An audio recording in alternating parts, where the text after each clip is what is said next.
Hey singers, welcome back to the weekly warm-up. I'm Laura, and here on the channel, I love to share clear, fun voice education to help you improve your singing and enjoy it more. Now, I'm filming at work because my home office is unfortunately flooded. So I hope to be back there very soon, but for now, let's just roll on with it because it's September and rehearsals are picking up again. There's a lot of music to learn. There are rehearsals to attend. And so in order to prepare you for that work, I want to give you what I'll call like a 30-second voice lesson. Just some really basic grounding foundational principles for singing. We're not going to do any anatomical details, any kind of technical specifics. This is going to be really much more general. Now, if you're a beginner and this is maybe your first time watching one of my videos, hello, welcome. I'm delighted that you're here. This is a perfect place to start. But even if you are super experienced, maybe you've taken some time off over the summer and you are wanting to kind of get back into the swing of things. Or maybe you are feeling like you have all this technical knowledge, but when you start sight reading, it all goes out the window.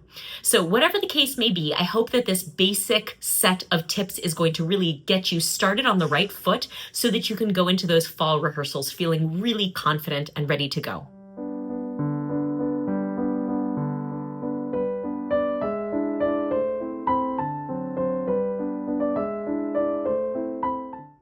So the first idea is to breathe down into the body. You can breathe into the belly, you can breathe into the side ribs, you can breathe into the back.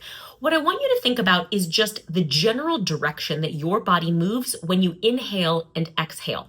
I see a lot of inhalation that sort of moves upward in the body, and then when you sing or exhale, the body kind of deflates down.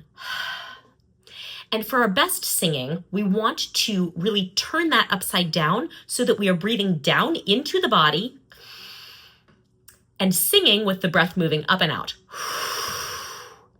So just use that basic guideline of moving the breath down into the body on your inhalation to get you started on your breath work for this year. Next, we have an upward movement, and that is that I want you to think about singing in the top half of your head. Placement and stuff with kind of the anatomy of the head and the mouth is where we can get really bogged down in a lot of details. And that stuff is important. It's fun to do, to mess with the tongue, the jaw, the lips, the teeth, the palate. But as a great sort of shortcut, what I want you to think about is just imagining dividing your head in two halves and singing in the upper half. Here's a way that I love to find that feeling. I just will take one hand and I will put my 3 or 4 fingers only a tiny way in. So like up to that first knuckle, I'll just put that in the middle of my mouth and then sing on a vowel and just feel where is the sound happening. Is it below the hand?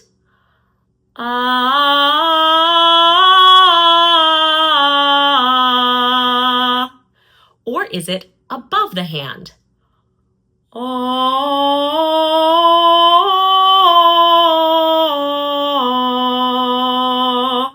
Now you can probably tell that I was in fact adjusting a lot of those smaller levers of vocal technique. I was moving the palate, I was maybe moving the jaw in a different way.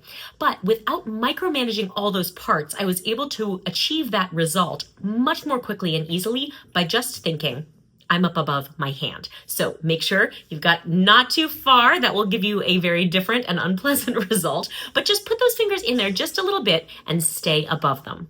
So now we've got a breath that moves downward into the body on inhalation, a resonance that is placed up in the top half of the head, and now I'm going to ask you to sing your notes out of your mouth. So I want you to imagine the notes or the sounds that you're making traveling out of your mouth and to a point a little farther away from yourself. Imagine singing across the room, to the back of the hall, maybe to your neighbor across the choir. But really, don't think about the sound just happening inside your mouth. It can be very easy to get a little bit stuck, especially if you're sort of trying to listen to yourself.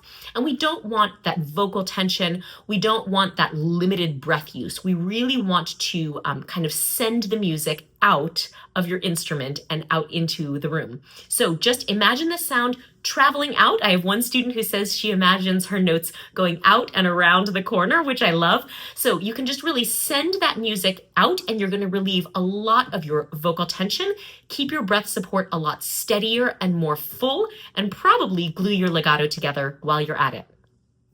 The fourth tip I have for you is to sing toward the end of the phrase. This is such a classic. I'm sure you've heard it before, but it is so unbelievably effective in so many ways. Number one, your legato will be seamless because you won't be stopping at all those places in between. Number two, because you will be actually considering where the end of the phrase is, you are automatically going to be singing with more intention, with more attention to the text, and toward the shaping of the notes. Finally, because you'll actually be singing with direction, you're going to keep your breath support more steady. So there are technical and musical benefits to singing toward the end of the phrase.